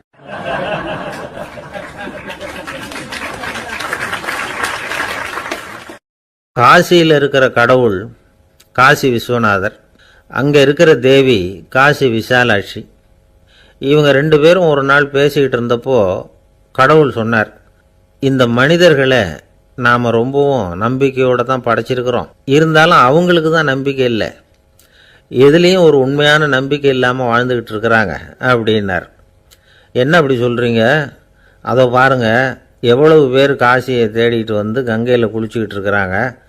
அவங்களெலாம் நம்பிக்கை இல்லைன்னா இவ்வளவு தூரம் தேடிட்டு இங்கே குளிப்பாங்களா அப்படின்னு நாங்கள் தேவி. சரி, அதை சோதித்து பார்க்கலாம் அப்படின்னு 2 பேரும் முடிவு பண்ணிக்கிட்டாங்க. உடனே ஒரு திட்டம் போட்டாங்க. அது எப்படின்னா, நாம் 2 பேருமே பக்தர்கள் மாதிரி உருவத்தை மாற்றிக்கிட்டு கங்கை கரைக்கு போக வேண்டியது. நான் கங்கையில் இறங்கி குளிக்கிறேன். கொஞ்ச நேரத்தில் சுழலில் மாட்டிக்கிட்டது மாதிரி நடிக்கிறேன். நீ உடனே கரையிலிருந்து சத்தம் போடும், என்னோட வீட்டுக்காரரை யாராவது காப்பாற்றுங்களேன்னு சத்தம் போடும். அதோட இன்னொன்று சொல்லு, யாராவது ஒரு புண்ணிய ஆத்மா அவர்கிட்ட போய் அவருடைய முடியை பிடிச்சி இழுக்கணும். அப்படி ஒரு சாபம் இருக்குது எங்களுக்கு. புண்ணிய ஆத்மா, அதாவது எந்த பாவமும் செய்யாத இல்லாத ஒருத்தர் தான் அவரை காப்பாற்ற முடியும். அப்படிப்பட்டவங்க யாராவது வெள்ளத்தில் குதிச்சு என்னுடைய கணவரை காப்பாற்றுங்கோ அப்படின்னு நீ சத்தம் போடு, கூச்சல் போடு, என்ன நடக்குதுன்னு பார்க்கலாம் அப்படின்னார் கடவுள். சரின்னு சொல்லி 2 பேருமா சாதாரண பக்தர்கள் மாதிரி கங்கை கரைக்கு சேர்ந்தாங்க. அவர் இறங்கி குளித்தார். திட்டம் போட்டது மாதிரியே சுழலில் மாட்டிக்கிட்டது மாதிரி கத்துனார். கரையில் இருந்த அந்த அம்மா, ஐயோ என் கணவரை காப்பாற்றுங்களேன், யாராவது காப்பாற்றுங்களேன்னு கத்துனாங்க. பல பேர் ஓடி வந்தாங்க. உடனே இவங்க, பாவம் இல்லாத புண்ணிய ஆத்மா ஒருத்தரால் தான் என்னுடைய கணவர் காப்பாற்றப்படணுங்கிறது விதி, அப்படி ஒரு சாபம் இருக்குது, அதனால் புண்ணிய ஆத்மா யாராவது அவர்கிட்ட போய் அவர் முடியை பிடிச்சி தூக்குனா அவரை காப்பாற்றி கொள்ளலாம் அப்படின்னாங்க. இவங்க இப்படி சொன்னதும் எல்லாரும் திகைச்சு போய் நின்றுட்டாங்க. ஒவ்வொருத்தருக்கும் அவங்க செஞ்ச பாவம்லாம் ஒவ்வொன்றா ஞாபகத்துக்கு வர ஆரம்பிச்சுட்டுது. சரி, இதுக்கு நாம லாயக்கு இல்லை அப்படின்னு சொல்லி ஒதுங்கி போக ஆரம்பிச்சிட்டாங்க எல்லாம். இந்த சமயத்தில் யாரோ ஒருத்தர் வேகமாக ஓடி வந்தார். ஆற்றுல குதிச்சார். அவர்கிட்ட போனார், முடியை பிடிச்சார், தூக்குனார், அவரை காப்பாற்றி கரைக்கு கொண்டுட்டு வந்துட்டார். அப்படி காப்பாற்றின அந்த ஆளை இவங்க 2 பேரும் தனியாக கூப்பிட்டுக்கிட்டு ஒரு மண்டபத்துக்கு வந்துட்டாங்க. வந்து விசாரிக்கிறாங்க. நீ யாரப்பா அப்படின்னு கேட்குறாங்க. ஏதும் தெரியாத மாதிரி.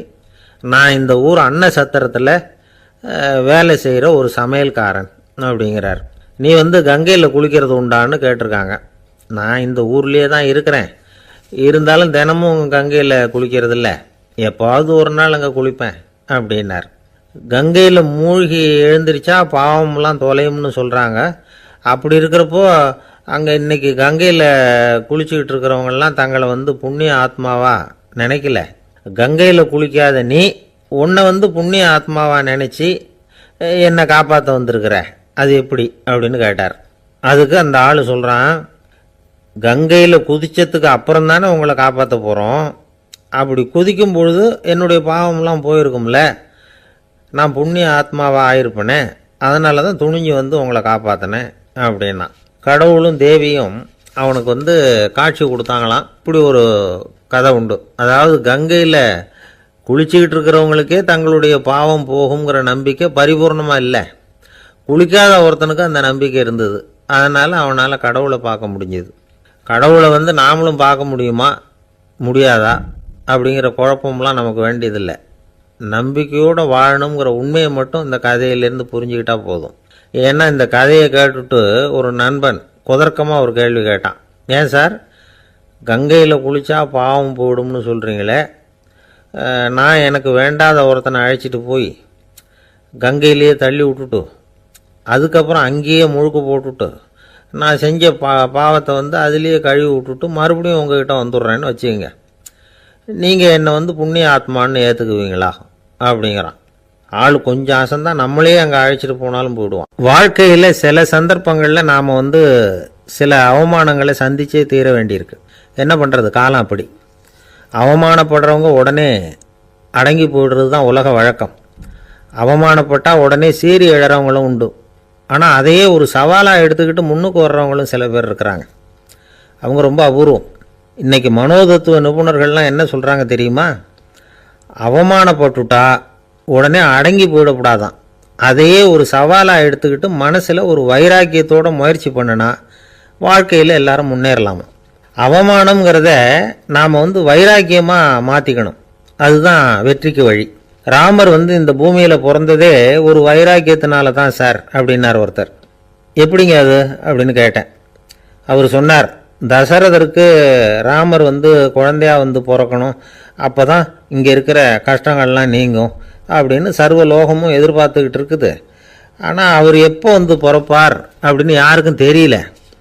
அந்த காரியம் சீக்கிரம் நடக்கணுமே, அதுக்கு என்ன பண்ணுறது. நாரதர் வந்தார் ஒரு நாள் தசரதரை தேடி. தசரதா, உனக்கு ஒரு செய்தி தெரியுமான்னு ஆரம்பித்தார். அவர் எப்பவும் இப்படித்தானே ஆரம்பிக்கிறது வழக்கம். என்ன விஷயம்னு கேட்டார் தசரதர். தசரதா, நீ அடிக்கடி உன்னோட தேரில் ஏறிக்கிட்டு தேவலோகத்துக்கு போகிற, அங்கே போகிற வர்ற எல்லாம் பண்ணிகிட்ருக்க, எல்லாம் சரி. தேவலோகத்துலேயும் உன்னை நல்லபடியாக தான் வரவேற்கிறாங்க. தேவேந்திரன் உன்னை பிரியமாக அழைச்சிட்டு போய் தன்னுடைய அரியாசனத்திலேயே தனக்கு பக்கத்திலேயே உட்கார வைக்கிறான். நீயும் சந்தோஷமாக உட்காந்து பேசிவிட்டு வந்துடுற. ஆனால் நீ இங்கே வந்ததுக்கு அப்புறம் அங்கே என்ன நடக்குது தெரியுமா உனக்கு அப்படின்னாரான் நாரதர்.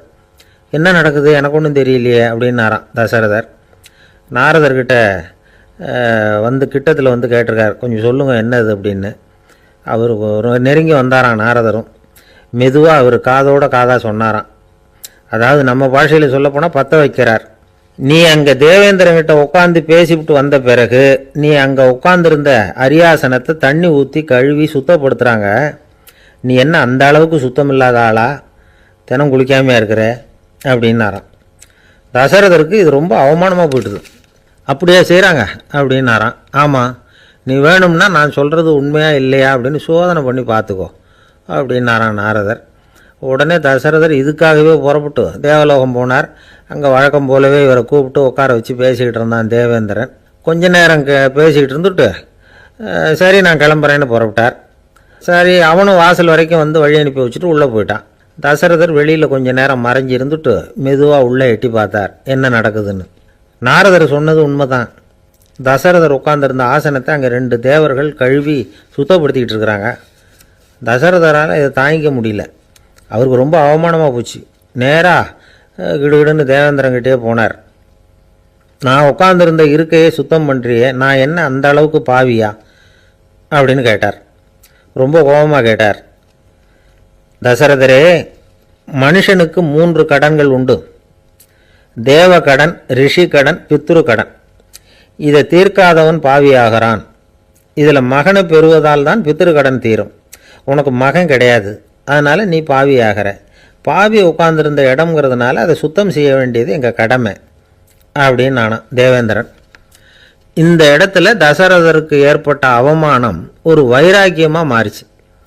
தேவேந்திரனே கேட்டுக்கோ, ஒரு மகனை பெற்ற பிறகு தான் இந்த சபையில் மறுபடியும் அடி எடுத்து வைப்பேன் அப்படின்னு சொல்லிவிட்டு போயிட்டாராம். போய் புத்திர காமேஷ்டி யாகம் பண்ணார். புத்திரர்கள் பிறந்தார்கள். இந்த கதையில் உள்ள கருத்து என்னன்னா, தேவேந்திரன் தசரதரை அப்படி அவமானப்படுத்தலைன்னா அவருக்கு இப்படி ஒரு வைராக்கியம் பிறந்திருக்குமா யோசிச்சு பார்க்கணும். நமக்கு ஏற்படுகிற சில அவமானங்களையும் வைராக்கியமாக மாற்றிக்குவோம். அப்படி மாற்றிக்கிட்டோம்னா வாழ்க்கையில் வந்து முன்னேறலாம்.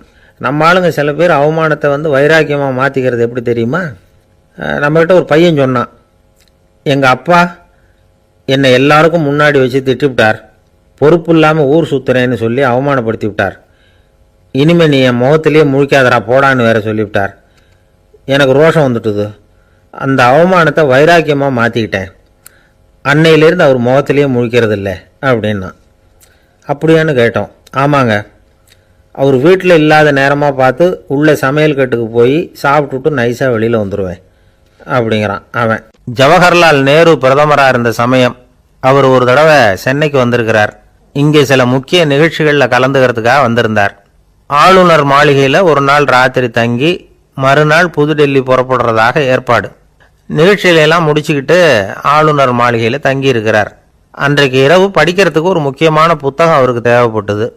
அந்த சமயத்தில் உலக அளவில் ஒரு முக்கியமான பொருளாதாரம் சம்பந்தமான ஒரு புத்தகம் வெளியாகி இருக்கிற விஷயம் அவருக்கு தெரியும்.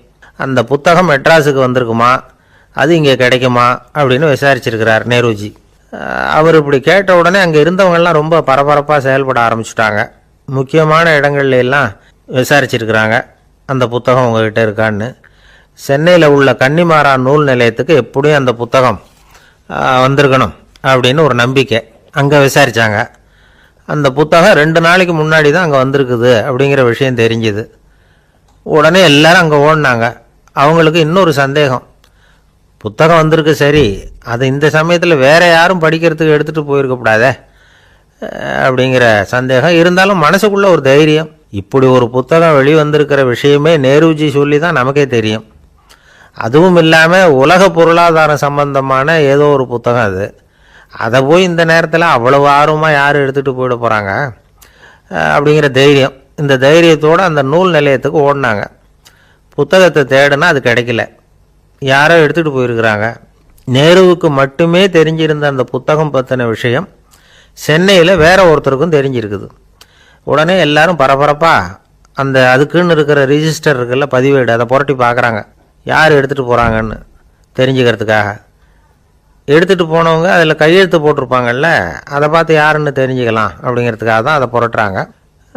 அதோ அந்த புத்தகத்தோட பேர் பக்கத்தில் அதை எடுத்துக்கிட்டு போனவங்க கையெழுத்து உத்து பார்க்குறாங்க எல்லாரும். அதில் போட்டிருக்குது பேர் CN அண்ணாதுரை அப்படின்னு எழுதியிருந்தது. அவர் தான் பேரறிஞர் அண்ணா. நேரு படிக்க விரும்பின ஒரு புத்தகத்தை அதே நேரம் படிக்க விரும்பின இன்னொரு தலைவர் இவர். படிக்கிறதுல அவருக்கு இருந்த ஆர்வத்தை நாம் தெரிஞ்சுக்கணும்னா அதுக்கு எவ்வளவோ சம்பவங்கள் இருக்குது. கடைசி காலத்தில் அவர் அடையாறு மருத்துவமனையில் படுத்திருக்கிறார். அவருக்கு ஒரு முக்கியமான அறுவை சிகிச்சை செய்ய வேண்டியிருக்குது அவசரமாக. அமெரிக்காவிலேருந்து டாக்டர் மில்லர் வந்திருக்கிறார். அவர்கிட்ட கேட்குறார், டாக்டர், நாளைக்கே அறுவை சிகிச்சை செய்ய போகிறீங்களா அப்படின்னு. ஆமாங்கிறார் டாக்டர் மில்லர். நாளைக்கு மறுநாள் செஞ்சுக்கிறேனே அப்படின்னாரான் அண்ணா. ஏன் ஏதாவது நாள் பார்க்குறீங்களான்னு கேட்டிருக்கார். இல்லை, ஒரு புத்தகத்தை படிச்சுக்கிட்டு இருக்கிறேன், அதை நாளைக்குள்ளே முடிச்சிருவேன், அதுக்கப்புறம் நான் இறந்தாலும் கவலை இல்லை அப்படின்னாரான் இவர். அவர் தான் அறிஞர் அண்ணா. சங்ககால நூல்கள்லேருந்து சமீபத்தில் வந்த நூல்கள் வரைக்கும் எல்லாம் அவர் படிச்சிருக்கிறார். ஒரு திருமண விழாவில் அவர் பேசும்பொழுது சொன்ன விஷயம் இது. சங்க காலத்தில் காதலியை மணக்க விரும்புகிறவனுக்கு அவனுடைய தந்தை வீர சோதனைகள்லாம் வைப்பார். போய் புலிப்பல் கொண்டுக்கிட்டு வா, அப்போ தான் என் பொண்ணை கொடுப்பேன் அப்படின்னு சொல்லுவார். காதலன் உடனே காட்டுக்கு போவான், ஒரு புலியை கொன்று அதனுடைய பல்லை கொண்டுக்கிட்டு வருவான். அதை வீர பதக்கத்தில் பதிச்சு அவனுக்கு மாமனார் சூட்டுவார் கல்யாண சமயத்தில். இப்போலாம் காதலன் கிட்ட அப்படி சொல்ல முடியாது. இப்போலாம் காதலன் கிட்ட காட்டுக்கு போய் புலிப்பல் கொண்டுக்கிட்டு வான்னு யாராவது சொன்னால் புலி தான் மாப்பிள்ளையாக வந்து சேரும் அப்படின்னார். ஒரு கடைக்கு போனேன், 5 ரூபா பணத்தை எடுத்து கொடுத்தேன். ஒரு தினசரி பத்திரிகையை கேட்டேன். அவர் உடனே அங்கே அடுக்கி வச்சிருந்த பத்திரிகையில் ஒன்று எடுத்து என் கையில் கொடுத்தார். வாங்கிக்கிட்டேன். மீதி பணத்தை எடுத்தார். அதையும் என் கையில் கொடுக்கணும்ல, கொடுக்கல. எதிரில் இருந்த பலகையில் வச்சு எடுத்துக்க சொன்னார். எப்பவும் அவர் அப்படி தான் பண்ணுவார். நானும் எடுத்துக்கிட்டு வந்துடுவேன். இவர் ஏன் இப்படி பண்ணுறாருங்கிறது எனக்கு ரொம்ப நாளாக ஒரு சந்தேகம். ஒரு நாள் அவர்கிட்டயே இதை கேட்டுவிட்டேன். ஏங்க, நீங்கள் உங்கள் கடைக்கு வந்து பொருள்கள் வாங்குறவங்களுக்கு நீங்கள் பாக்கி சில்லறையை கொடுக்குறப்போ பலகையில் வச்சு விட்றீங்க, கையில் கொடுக்க மாட்டேங்கிறீங்களே, ஏன் அப்படின்னு கேட்டேன். காசை கையில் கொடுத்தா நம்மக்கிட்ட இருக்கிற லட்சுமி போயிடுவா சார் அப்படின்னார். அதாவது பணம் செலவாயிடும் அப்படின்னு அர்த்தமா. இன்னொரு நண்பர், அவர் ஒரு நாள் வழக்கத்துக்கு மாறாக ரொம்ப சோகமாக உட்காந்துருக்கிறார். ஏங்க என்னாச்சு, ஏன் இப்படி கப்பலே கவிழ்ந்தது மாதிரி உட்காந்துருக்குறீங்க அப்படின்னு கேட்டேன். கப்பலே கவிழ்ந்திருந்தா கூட நான் இப்படி கவலைப்பட மாட்டேன் சார், வேற ஒன்று நடந்து போச்சுன்னார். என்னன்னு கேட்டேன். என் உச்சந்தலையில் பல்லி ஒன்று விழுந்துட்டுதுன்னார். அதுக்காகவா இப்படி அப்படின்னு ஆச்சரியப்பட்டேன். ஆமாங்க, பல்லி உச்சந்தலையில் விழுந்தால் பலன் என்னன்னு பஞ்சாங்கத்தில் பார்த்தேன், மரணம்னு போட்டிருக்கு அப்படின்னு சொல்லிவிட்டு அவர் தொடர்ந்து கவலைப்பட ஆரம்பிச்சிட்டார். இப்படியும் ஒருத்தர், என் கூட வேலை பார்க்குற ஒருத்தர் எப்படி தெரியுமா, தினமும் வலது காலை வச்சு தான் ஆஃபீஸுக்கு உள்ளே நுழைவார். என்னைக்காவது தவறுதலாக இடது காலை வச்சு உள்ளே வந்துட்டார்னா அன்னைக்கு பூரா மனசு சங்கடப்படுவார், எந்த வேலையும் சரியாக ஓடாது. கேரம் போர்டு ஆடுற ஒருத்தர் எப்போ ஆட உட்காந்தாலும் ஸ்ட்ரைக்கரை கை தவறி கீழே விழுற மாதிரி பண்ணி அதுக்கப்புறம் அதை எடுத்துக்கிட்டு ஆட உட்காருவார். ஏன்னா எப்போ ஒரு தடவை நிஜமாவே அது வந்து கை தவறி கீழே விழுந்திருக்குது, அன்னைக்கு பிரமாதமாக ஜெயிச்சுட்டார். உடனே ஒரு முடிவுக்கு வந்துட்டார், கை தவறுனா லாபம் அப்படின்னு. அதுக்கப்புறம் அதையே பழக்கமாக்கிக்கிட்டார். பூனை குறுக்க போனால் சகனம் சரியில்லைன்னு நினைக்கிறவங்க உண்டு. ஆனால் ஒருத்தர் எப்படி தெரியுமா, அவர் வெளியில் கிளம்புற சமயம் பக்கத்து வீட்டு ரேடியோவில் மியாவ் மியாவ் பூனை குட்டின்னு பாட்டு சத்தம் கேட்டால் கூட போதும், சகனம் சரியில்லைன்னு பிரயாணத்தை கேன்சல் பண்ணிவிடுவார்.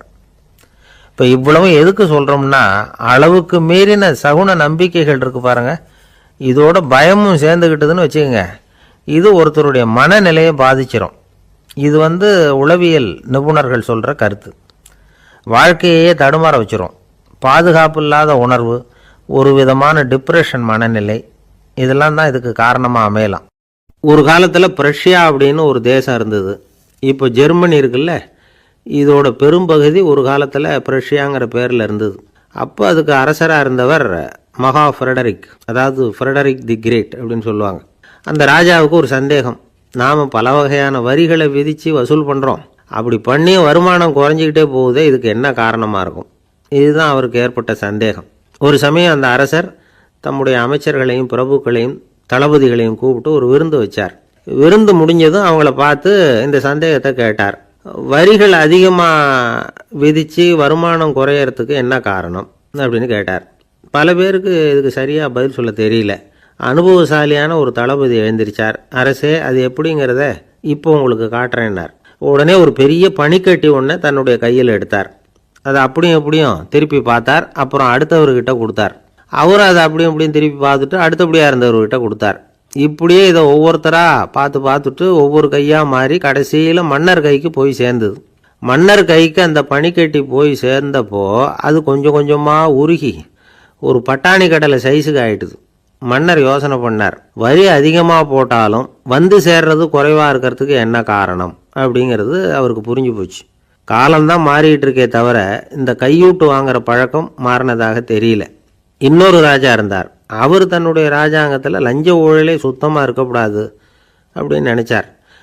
அவர்கிட்ட பல்வேறு துறைகளுக்கும் பொறுப்பாக இருந்த பல பேரும் ரொம்ப சுத்தமாகவும் நேர்மையாகவும் இருந்தாங்க.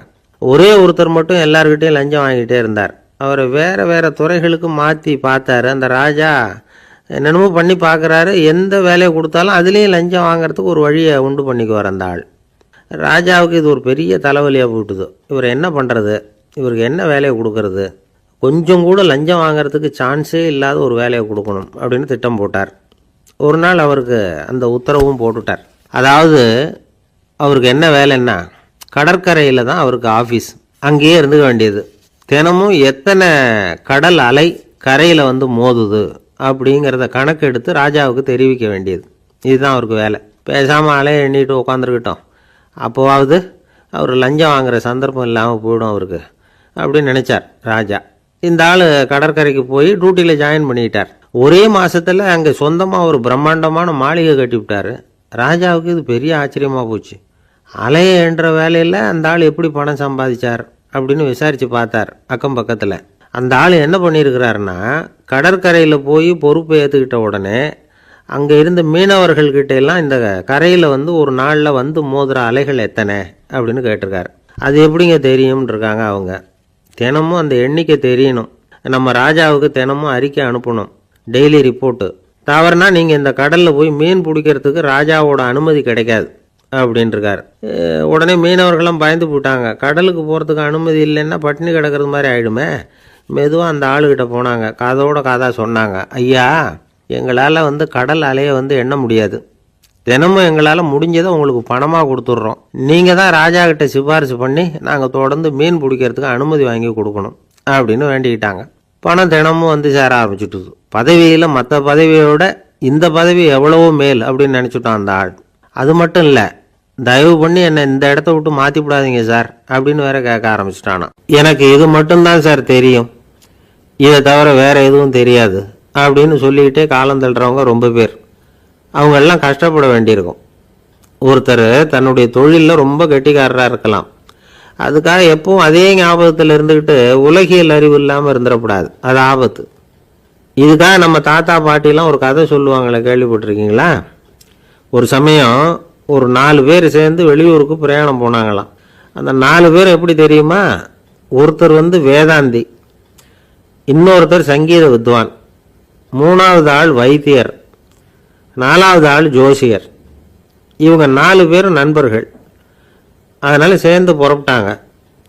வழியில் ஒரு ஊரில் தங்கினாங்க. இருட்டி போச்சு. அதனால் இன்றைக்கி ராத்திரி இங்கேயே தங்கி இருந்துட்டு நாளைக்கு புறப்படலாம் அப்படின்னு தீர்மானம் பண்ணாங்க. சாப்பாட்டுக்கு என்ன பண்ணுறது? அங்கேயே கடத்தெருவுக்கு போய் சாமான்லாம் வாங்கியாந்து சமைச்சு சாப்பிட்லாம்னு முடிவு பண்ணாங்க. 4 பேர் இருக்கிறதுனால ஆளுக்கு ஒரு காரியமாக செய்யலாம் அப்படின்னு வேலையை பிரிச்சுக்கிட்டாங்க. வைத்தியர் வந்து கரிகாய் வாங்க போனார், வேதாந்தி வந்து எண்ணெய் வாங்க போனார், ஜோசியர் வந்து பலசரக்கு வாங்க போனார், சங்கீத வித்வானுக்கு சமைக்கிற வேலை. எல்லாம் சரி, ஆனால் நடந்தது என்ன தெரியுமா? கடத்தெருவுக்கு காய்கறி வாங்க போனார்ல வைத்தியர், அங்கே போய் மார்க்கெட்டில் பார்த்தார். ஒவ்வொரு கறிகாயாக எடுத்து பார்த்தார். இது பித்தம், உடம்புக்கு ஒத்துக்காது, இது வாயு, உடம்புக்கு ஒத்துக்காது அப்படின்னு ஒவ்வொன்றா தள்ளினார். கடைசியில் ஒன்றுமே தேரல, வெறுங்கையோடு திரும்பி வந்துக்கிட்டு இருக்கிறார். எண்ணெய் வாங்க போனார் வேதாந்தி, அவர் ஒரு தொன்னையில் எண்ணெயை வாங்கினார். பேசாமல் அதை எடுத்துகிட்டு வர வேண்டியது தானே, முடியல. அவருடைய வேதாந்த மூளை சிந்திக்க ஆரம்பிச்சுட்டுது. இந்த தொன்னைக்கு எண்ணெய் ஆதாரமா அல்லது எண்ணெய்க்கு தொன்னை ஆதாரமா அப்படிங்கிற ஆராய்ச்சியில் இறங்கினார். என்னாச்சு தெரியுமா? அப்படி கவுத்து பார்த்தார். வாங்கின எண்ணெய் பூராவையும் வழியில் கொட்டிவிட்டு வெறும் தொண்டையோடு வந்து சேர்ந்தார். பலசரக்கு வாங்க போனார் ஜோசியர், அவர் ஒரு வழியில் பார்த்தாரு. வழியில் வந்தவங்களெல்லாம் அங்கங்கே ஒரு மரத்தடியில் உட்கார வச்சு அவங்களுக்கெல்லாம் ஆர்வம் சொல்ல ஆரம்பிச்சிட்டார். அப்படி ஒவ்வொருத்தராக சொல்லி முடிச்சுட்டு கடத்தருக்கு போய் சேர்ந்தார். இவர் அங்கே போய் சேர்றதுக்குள்ளே ரொம்ப நேரம் ஆகிட்டுது. கடையெல்லாம் பூட்டிவிட்டு போயிட்டாங்க. என்ன செய்கிறது? அவரும் வெறுங்கையோட திரும்பி வந்து சேர்ந்தார். சரி, இவங்க கதை தான் இப்படி ஆச்சு. அங்கே சமைக்கிறதுக்காக உட்காந்துருந்தார் சங்கீத வித்வான், அவர் கதை என்னாச்சு தெரியுமா? அங்கே அவர் அடுப்பை பற்ற வச்சு ஒலையை கொதிக்க வச்சார். அதாவது ஒரு பானையில் தண்ணியை ஊற்றி அடுப்பில் வச்சார். அது கொதிக்க ஆரம்பிச்சுது. தண்ணி கொதிக்கிற சத்தம் இருக்குதுல்ல, அது இவருக்கு தாளம் போடுறது மாதிரி இருந்தது. ஒரே குஷி, பாட ஆரம்பிச்சுட்டார். பாடிக்கிட்டே உற்சாகமாக கையில் இருந்த கரண்டியால் இந்த பானையில் தட்டினார், தாளம் போடுறதா நினச்சிக்கிட்டு. அவ்வளவுதான், பானை பட்டுன்னு உடஞ்சி போச்சு. தலையில் கையை வச்சுக்கிட்டு அவரும் உட்காந்துட்டார். எந்த தொழில் தெரிஞ்சாலும் சரி, அதை புத்திசாலித்தனமாக பயன்படுத்த தெரியலன்னா ஆபத்து தான். அதுக்காக தான் இந்த கதை. ஒரு பஸ்ஸு டிரைவர் ரொம்ப கெட்டிக்காரரு. பஸ்ஸை ரொம்ப திறமையாக ஆபத்து இல்லாமல் ஓட்டினதுக்காக பரிசுலாம் வாங்கினவர். அவரே ஒரு படகு ஓட்டுறதுக்காக அழைச்சிட்டு போயிருக்கிறாங்க, மோட்டார் படகு. அதையும் ரொம்ப திறமையாக தான் ஓட்டிகிட்டு போயிருக்கிறாரு. நடுக்கடலில் போனதும் படகு நின்று போச்சு. மோட்டாரில் ஏதோ கோளாறு. என்ன செய்யலாம் அப்படின்னு அந்த டிரைவரை கேட்டிருக்கிறாங்க படகுல இருந்தவங்கெல்லாம்.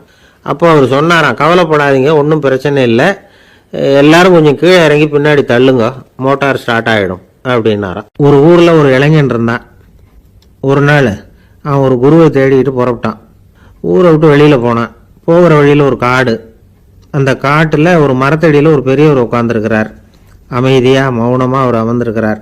இந்த பெரியவரை விசாரிக்கலாம், குருவை தேடி கண்டுபிடிக்கிறதுக்கு இவர் ஏதாவது ஒரு வழி சொல்லி கொடுப்பார் அப்படின்னு நினச்சிக்கிட்டு அவரை நெருங்கினான். ஐயா, எனக்கு ஒரு குரு தேவை, எங்கே கிடைப்பார், அவரை எப்படி அடையாளம் கண்டுபிடிக்கிறது, அதை பற்றி ஏதாவது விவரம் சொன்னீங்கன்னா நான் கண்டுபிடிச்சிக்குவேன் அப்படின்ட்டுருக்கான். பெரியவர் நிமிர்ந்து பார்த்தார். தம்பி, அது ரொம்ப சுலபம். அவர் வயசானவராக இருப்பார், என்னை விட சுமார் 30 வயசு அதிகமாக இருக்கும்.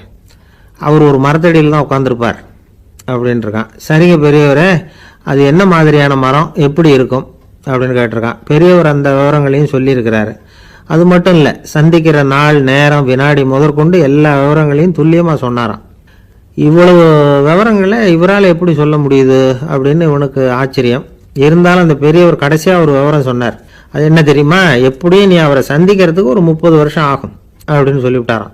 ரொம்ப நன்றிங்க பெரியவரே அப்படின்னு சொல்லிவிட்டு அந்த இளைஞன் புறப்பட்டுருக்கான். இப்போ அவனுக்கு குரு பற்றின விவரம் எல்லாம் கிடைச்சிட்டுது, சந்திக்கிற நேரமும் தெரிஞ்சுட்டுது. ஆனால் 30 வருஷம் அவரை தேடி அலைய வேண்டியிருக்குமே. அவன் தேட ஆரம்பித்தான். காடு மலை எல்லாம் சுற்றி அலைஞ்சான். பல வருஷங்கள் தேடினான், அழுத்து போயிட்டான். கடைசியில் அவனுக்கும் வயசாயிட்டுது. கடைசியில் தன்னுடைய சொந்த ஊருக்கே திரும்பி போய்கிட்டு இருந்தான். அங்கே ஒரு மரத்தடியில் அவன் தேடிக்கிட்டு இருந்த குருநாதர் கிடைச்சார். யார் அவருன்னா, 30 வருஷத்துக்கு முன்னாடி வழி சொல்லி கொடுத்தாருல அதே பெரியவர். அவருக்கு இப்போ 30 வயசு அதிகமாக இருந்தது. அதே மரம், அன்னைக்கு பெரியவர் சொன்ன அடையாளம் இப்போ பொருத்தமாக இருந்தது. இப்போ அந்த பெரியவர் சொன்னார், சரியாக வந்து சேர்ந்துட்ட, வா, உனக்காக தான் நான் இவ்வளவு காலமும் காத்துக்கிட்டு இருந்தேன் அப்படின்னாராம். என்ன சொல்கிறீங்கன்னு இருக்கான். 30 வருஷத்துக்கு முன்னாடி என்கிட்ட வந்தியே, அப்போவே என் காலம் வந்து முடிஞ்சு போயிருந்தது. அப்போவே என்ன உனக்கு அடையாளம் தெரியல, அதனால் இவ்வளவு காலம் உனக்காக காத்துட்டு இருக்கும்படி ஆயிட்டுது அப்படின்னாராம். ஐயா, அப்போவே நீங்கள் சொல்லியிருக்கலாமே, இதுதான் 30 வருஷம் கழித்து நீ சந்திக்க போகிற இடம், நான் தான் உன்னுடைய குரு அப்படின்னு சொல்லியிருக்கலாமே அப்படின்ட்டுருக்கான். அந்த பெரியவர் சிரிச்சுக்கிட்டே இதுக்கு பதில் சொன்னாராம். நான் எவ்வளவோ விவரமாக தான் சொன்னேன், நீ சரியாக புரிஞ்சிக்கல. காரணம், அப்போது நீ போதுமான அளவுக்கு பக்குவம் பெற்றிருக்கவில்லை, அதனால் புரியும் சக்தி இல்லாமல் போயிட்டுதப்போ 30 ஆண்டு காலம் நீ அலைஞ்சி தெரிஞ்சிருக்கிற. அது காரணமாக இப்போ உனக்கு அந்த பக்குவம் வந்துட்டுது, அதனால தான் அடையாளம் காண முடிஞ்சது, நானே உன்னுடைய குரு அப்படின்னாராம். இதுலேருந்து என்ன தெரியுதுன்னா, ஆன்மீகத்தில் மாணவனாக சேர்றதுக்கு கூட ஒரு பக்குவத்தன்மை தேவைப்படுது. ஒரு பெரிய ஞானி, அவர்கிட்ட சீடனாக இருக்க ஒருத்தன் வந்தான், எதிரில் நின்னான். ஞானி அவனை வெகு நேரம் உற்று பார்த்தார். அப்புறம் சொன்னார், சீடனாக இருக்கிறது ரொம்ப சிரமம்னார். நான் தயாராக இருக்கிறேன்னா. அது இன்னமும் சிரமமாச்சே, இங்கே வந்து குருவாக இருக்கிறது மட்டுமே சுலபம் அப்படின்னாராம். அப்படின்னா நான் குருவாகவே ஆயிடுறேன் அப்படின்னானா. இது போலவே இந்த காலத்தில் கதை ஒன்று உண்டு. ஒரு பள்ளிக்கூடத்தில் வகுப்பு ஆசிரியர் மாணவனை திட்டிக்கிட்டு இருந்தார். டேய், நீ 100க்கு 10 மார்க்கு தான் வாங்கிட்டு இருக்க, இவ்வளவு மோசமாக நீ படித்தா கடைசியில் மாடு மேய்க்கிறது கூட லாய்க்கு இல்லாதவனா ஆயிடுவேன், அதுக்கப்புறம் என்ன செய்ய போகிற அப்படின்னாராம். பையன் தலையை சொரிஞ்சிக்கிட்டே சொன்னானா, சார் அப்படின்னா ஒன்று செய்கிறேன் அப்படின்னானா. இவர் கேட்டிருக்கார், என்ன செய்ய போகிறேன்னு. வேற என்ன சார், உங்களை மாதிரி ஒரு ஆசிரியர் ஆயிடுறேன் அப்படின்னானா. இமயமலை அடிவாரத்தில் ஒரு மடம், அங்கே ஒரு சன்னியாசி இருந்தார். அவர்கிட்ட ஒருத்தர் வந்தார். சுவாமி, ஆசையை உதற நினைக்கிறேன், முடியல, ஒட்டிக்கிட்டே வருது அப்படின்னாராம். இப்படி உட்கார, ஒரு கதை சொல்கிறேன் அப்படின்னு சொல்லி அவர் சொல்ல ஆரம்பித்தாராம். அவர் சொன்ன கதை என்னென்னா, ஒரு ஊரில் ஒரு ஆள் இருந்தான். அவன் பேர் குப்புசாமி. அவன்கிட்ட எப்பவும் ஒரு பழைய தொப்பி இருக்கும், விடவே மாட்டான். அதனால் அவனை எல்லாரும் தொப்பி சாமி அப்படின்னு தான் கூப்பிடுறது வழக்கம். ஒரு புது தொப்பி வாங்கிக்கப்படாதாப்பா அப்படின்னு நண்பர்கள்லாம் சொல்லி பார்த்தாங்க. பணத்துக்கு எங்கே போவேன் அப்படின்னு விட்டானான். பணம் வச்சிருக்கான், செலவு பண்ண மனசு வரல, மகா கஞ்சன். பழைய பாட்டில்கள்லாம் வாங்கி விற்றுக்கிட்டு இருந்தான். அப்படி ஒரு தடவை பழைய கண்ணாடி சாமான்களை ஏலத்தில் எடுத்தப்போ அதில் ஒரு அருமையான சென்ட் பாட்டில் கிடச்சிது. உடனே ஒரு ஐடியா பண்ணான். அந்த சென்ட்டை வந்து சின்ன சின்ன பாட்டில்களில் அடைச்சி ஜன்னல் ஓரமாக அடுக்கி வச்சுட்டான். அதை விற்றா நிறைய பணம் கிடைக்குமே, அதனால். இதுக்கு இடையில் ஒரு நாள் அவன் வந்து அப்படியே உட்காந்துருந்தான். அந்த நேரம் நண்பன் வந்தான். ஏண்டா உன் பழைய தொப்பியை மாற்றப்படாதா, ஊரில் எல்லாரும் கேலி பேசுகிறாங்களே உன்னை தொப்பி சாமின்னு அப்படின்னு சொல்லி கேட்டிருக்கான். இந்த சென்ட்டு பாட்டில் விற்றதும் பணம் வரும், அதுக்கப்புறம் பார்க்கலாம் அப்படின்னு நானா இவன். சரி வா நீச்சல் குளத்துக்கு போயிட்டு வருவோம் அப்படின்னு கூப்பிட்ருக்கான் நண்பன். 2 பேரும் போனாங்க. அதே நேரம் அந்த ஊர் நீதிபதியும் அங்கே குளிக்க வந்தாராம். அவர்கிட்ட இருந்தது விலை வசந்த ஒரு புது தொப்பி. அதை அங்கே இருந்த ஸ்டாண்டில் மாட்டிவிட்டு குளிக்க போனார். இதுக்கு இடையில் குப்புசாமி குளிச்சுட்டு வந்தான். அவனுடைய பழைய தொப்பியை காணலை. அந்த புது தொப்பியை பார்த்தா இது நண்பனுடைய வேலை தான் அப்படிங்கிறதாக புரிஞ்சுக்கிட்டு அதை எடுத்து மாட்டிகிட்டு வந்துட்டான். நீதிபதி குளிச்சுட்டு வந்து பார்க்குறாரு, தொப்பியை காணும். போலீஸில் புகார் கொடுத்தார். அவங்க வந்து தேடினாங்க. ஒரு மூலையில் பழைய தொப்பி கிடச்சிது. அடடா இது நம்ம குப்புசாமியோட தொப்பி இல்லையா அப்படின்னு நானா ஒருத்தன். உடனே அவன் வீட்டுக்கு தேடிட்டு போயிருக்காங்க. அங்கே போய் பார்த்தா புது தொப்பி அங்கே இருக்குது. உடனே அவனுக்கு 1000 ரூபாய் அபராதம் போட்டாங்களாம். அவன் பணத்தை கட்டிவிட்டு ரொம்ப எரிச்சலோடு வீட்டுக்கு வந்தான். பழைய தொப்பி கண்ணில் பட்டுது. மறுபடியும் உன்னால தானே எனக்கு 1000 ரூபா நஷ்டம் அப்படின்னு சொல்லி அதை எடுத்துக்கிட்டு அப்படி போயிருக்கான். அந்த ஊர் குளத்தில் வீசி எரிஞ்சிட்டு வந்துட்டான். அது மீன் பிடிக்கிற ஒருத்தன் கையில் சிக்கிச்சு. அவன் வர்ற வழியில் அதை எடுத்து வேகமாக வீசி எறிஞ்சான். அது நேராக குப்புசாமி வீட்டு ஜன்னல் வழியாக உள்ளே வந்து இந்த சென்ட்டு பாட்டில்கள் மேலே விழுந்து எல்லாம் உடஞ்சி நொறுங்கி போச்சு. குப்புசாமி பார்த்தான். தோட்டத்தில் ஆழமாக ஒரு குழியை வெட்டினான். அந்த தொப்பியை போட்டான், மூடிவிட்டான். இதை அடுத்த வீட்டுக்காரன் பார்த்தான். ஏதோ புதையல் தான் வச்சுருக்கான் போல இருக்குன்னு நினச்சான். போலீஸில் போய் புகார் கொடுத்துட்டான். மறுபடியும் போலீஸ் குழியை தோண்டினாங்க. பழைய தொப்பி மறுபடியும் வெளியில் வந்தது. எல்லாரும் சிரிக்கிறாங்க. அன்னைக்கு ராத்திரியே அந்த தொப்பியை எடுத்துக்கிட்டு நேராக புறப்பட்டான். ஒரு கல்லில் அதை சேர்த்து கட்டி குடிநீர் தொட்டி இருக்கும்ல அதில் போட்டுட்டு வந்துட்டான். இனிமேல் என்ன பண்ணும் பார்ப்போன்னு. ஒரு நாள் திடீர்னு குழாயெல்லாம் அடைப்பட்டு போச்சு. மாநகராட்சி அலுவலர்கள் வந்து என்னன்னு பார்த்தா அந்த பழைய தொப்பி குழாயை அடைச்சிக்கிட்டு இருக்குது. இது குப்புசாமியோட தொப்பிங்கிறது தான் எல்லாருக்கும் தெரியுமே. உடனே குடிநீரை வந்து பாழாக்கணத்துக்காக குப்புசாமிக்கு கோர்ட்டு 2500 ரூபாய் அபராதம் போட்டுவிட்டுது. அதையும் கட்டிவிட்டு வெளில வந்தான். கடைசியாக முடிவு பண்ணான். ஒரு நெருப்பு குச்சியை கிழிச்சான். தொப்பியை கொளுத்தினான். எரிஞ்சுது. எடுத்து வெளில எரிஞ்சான். கொஞ்ச நேரத்தில் தீ அணைப்பு படம் வந்துட்டுது. ஆமாம், இவன் எடுத்து எரிஞ்சது வெளியில் விழுந்து வீட்டு கூரையே பற்றிக்கிட்டு எரிய ஆரம்பிச்சுட்டுது. அவனோட பணத்தாசையும் அதோட சேர்ந்து எரிஞ்சு போச்சான். இப்படி ஒரு கதை. இந்த கதையை சொல்லி முடித்தார் அந்த இமயமலை அடிவாரத்தில் இருந்த சன்னியாசி. இப்போ அந்த குப்புசாமி எங்கே இருக்கிறான்னு கேட்டார் எதிரில் இருந்தவர். இதோ உன் எதிரிலே இருக்கிறான், நான் தான் அந்த குப்புசாமி அப்படின்னாரான் அந்த சன்னியாசி. அந்த குப்புசாமி கிட்ட இருந்தது மாதிரி ஒரு பழைய தொப்பி நம்ம ஒவ்வொருத்தர்கிட்டையும் உண்டு. அதை எப்படி தொலைக்கிறதுன்னு தெரியாமல் தடுமாறிக்கிட்டு இருக்கிறோம். அது என்ன தொப்பிங்கிறீங்களா? அதுதான் நம்மை சூழ்ந்திருக்கிற மாயை அப்படிங்கிறார் சுவாமி சின்மயானந்தர்.